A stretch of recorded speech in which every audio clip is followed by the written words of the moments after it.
Deputy CM Keshav Prasad Maurya ने विपक्ष पर बोला जोरदार हमला। आपको बता दें, बरेली में डिप्टी सीएम केशव प्रसाद मौर्य बुधवार को बरेली पहुंचे, जहां उन्होंने मीडिया से बातचीत में सपा, कांग्रेस और विपक्ष पर कई तीखे चंद कसे और उन्होंने कहा कि सपा घुसपैठियों को रिश्तेदार मानकर बसाना चाहती है। आज संजीव की बरेली की जो बैठक पहले मैं करने वाला था, तो उसे पोस्टपोन किया था क्योंकि कल माननीय मुख्यमंत्री जी का भी आगमन है और एक ही प्रकार की बैठक जो ना हो, इसलिए माननीय मुख्यमंत्री जी के आगमन से मतलब यहाँ एक उत्साह है और कल की बैठक जहाँ तक आज दौरा था मेरा बदायूं जिले का दौरा, तो वहाँ पार्टी की बैठक और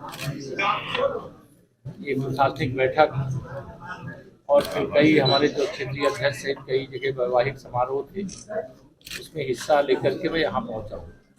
हमारे आदरणीय मंत्री परिषद के सहयोगी डॉक्टर अरुण जी, हमारे अध्यक्ष जी, हमारे विधायक संजीव जी थे, अभी शायद चले गए। तो सबसे पहले तो मैं आपको ये बता दूं कि 2027 में हम लोग 2017 से भी बड़ी विजय प्राप्त करेंगे और समाजवादी पार्टी का जो अहंकार लोकसभा चुनाव के समय पैदा हुआ है, उसको उत्तर प्रदेश की जनता चकनाचूर करेगी। अभी लोकसभा चुनाव 2024 के पश्चात हम लोग 4 विधानसभा चुनाव जीत चुके हैं, हरियाणा, महाराष्ट्र, दिल्ली और अभी बिहार, और आने वाले समय में पश्चिम बंगाल में भी कमल खिलेगा और वहाँ पर भी सरकार बनेगी और 27 में तो उत्तर प्रदेश में तीसरी बार प्रचंड बहुमत की सरकार बनना तय है। Samajwadi party, Congress party, TMC यह मतदाता सूची के शुद्धिकरण के अभियान से बौखलाए हुए ये घुसपैठियों को अपना रिश्तेदार मान करके उनको बचाना चाहते हैं।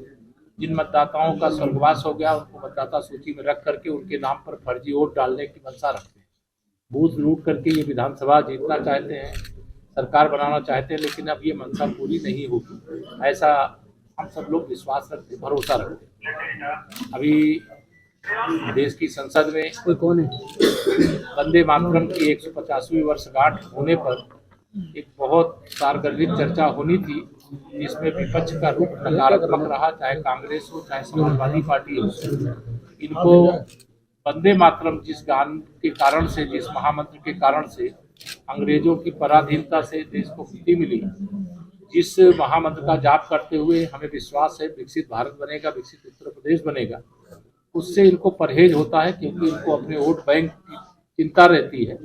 इसलिए यह जो सार्थक चर्चा हुई उसका मैं स्वागत करता हूँ। अखिलेश यादव ने कहा है कि वंदे भारत सिर्फ गाने के लिए नहीं, निभाने के लिए वंदे मातरम सिर्फ गाने के लिए नहीं, निभाने के लिए। श्री अखिलेश यादव जी को मैं ये कहना चाहता हूँ कि जब कोई मुख्यमंत्री बने तो अपराधियों को, आतंकवादियों को सजा देने के लिए होता है, लेकिन जब 2012 से 2017 तक मुख्यमंत्री थे तो सिमी के आतंकवादियों के मुकदमे वापस लिए और इनके पार्टी के महासचिव और मंत्री थे चच्चा मोहम्मद इनके आजम खान, वो भारत माता को डायन कहने का पाप करते थे, अपराध करते थे, बाबा साहब डॉक्टर भीमराव अंबेडकर का अपमान करते थे।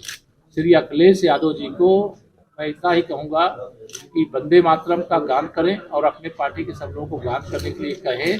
भारतीय जनता पार्टी वंदे मातरम का गान करती थी, करती है और करती रहेगी। SIR को लेकर क्या कहेंगे?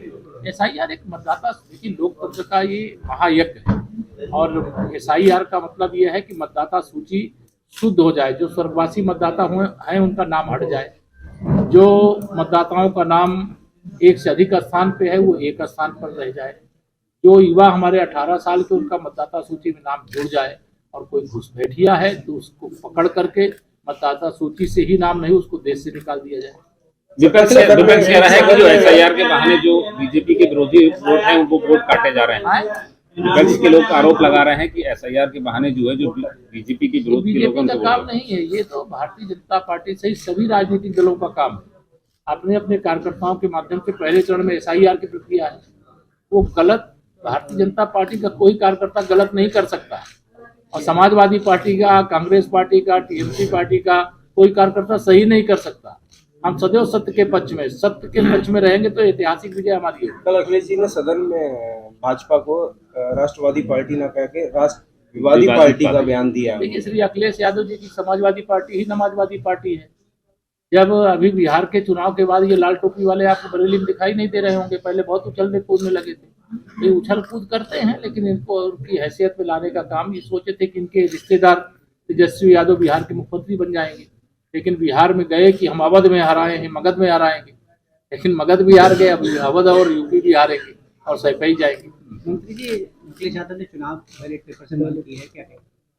ये तो सदन में चर्चा चल रही है बैलेट पेपर से। वो तो ईवीएम से जब चुनाव हुए थे तब मुख्यमंत्री बने थे, तो उसमें मुख्यमंत्री पद से इस्तीफा दे देना चाहिए। अभी जो लोकसभा में उनके सदस्य जीत करके गए हैं, वो ईवीएम से जीत करके गए हैं।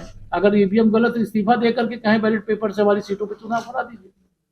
आम आदमी पार्टी के संजय सिंह उन्होंने कहा है कि अभी तक साइकिल चोर, चॉकलेट चोर सुना था, पर अब वोट चोर हिंदुस्तान में आ गए। ये वोट नहीं, कांग्रेस पार्टी, ठीक है, कांग्रेस पार्टी ने सरदार पटेल जी के नाम पर जो वोट मिला था, 14 वोट मिला था 15 में से, और उनका वोट चोरी करके पंडित जवाहरलाल नेहरू जी को पहला अंतरिम सरकार का प्रधानमंत्री बनाया गया था, और फिर वोट चोरी करके इंदिरा जी रायबरेली में सांसद बनी और प्रधानमंत्री बन गई। जब कोर्ट ने चुनाव रद्द कर दिया तो आपातकाल देश में लगा दिया। जी, विपक्ष का सवाल उठा रहा है, खासकर अखिलेश यादव, ये किस वर्ग को जो है अपनी ओर अट्रैक्टिव करना चाहते हैं? ये मुस्लिम तुष्टीकरण की घटिया राजनीति करने वाले लोग हैं।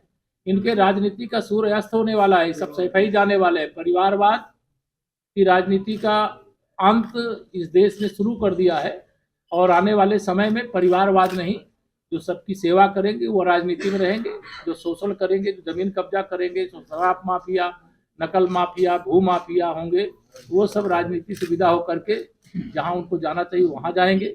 राजनीति का अपराधीकरण समाजवादी पार्टी ने किया है, और राजनीति को अपराध से मुक्त करने का काम भारतीय जनता पार्टी सर, एक और सवाल है। हाँ सर, संसद का शीतकालीन सत्र चल रहा है, राहुल गांधी एक बार फिर जर्मन की यात्रा पर जा रहे हैं। अरे उनके रहने से ही कौन फर्क पड़ता है? जब वंदे मातरम जैसे महत्वपूर्ण विषय पे चर्चा हो रही थी, वो संसद में मौजूद नहीं थे। विदेश जाना या संसद में रहना या देश में रहना, श्री राहुल गांधी, श्री अखिलेश यादव जी अपने संसदीय कर्तव्य का जो पालन करना चाहिए उसको ठीक ढंग से नहीं करते हैं। देश देख रहा है, इसीलिए चाहे कांग्रेस की नाव डूबना हो वो डूब जाती है, और चाहे समाजवादी पार्टी की नाव डूबना हो वो डूब जाती है, आरजेडी की नाव डूबना हो जो डूब जाती है। आने वाले समय में जो जनता की सेवा के लिए जनता के बीच में नहीं रहेगा, तो उसका राजनीति में भविष्य नहीं रहेगा। धन्यवाद।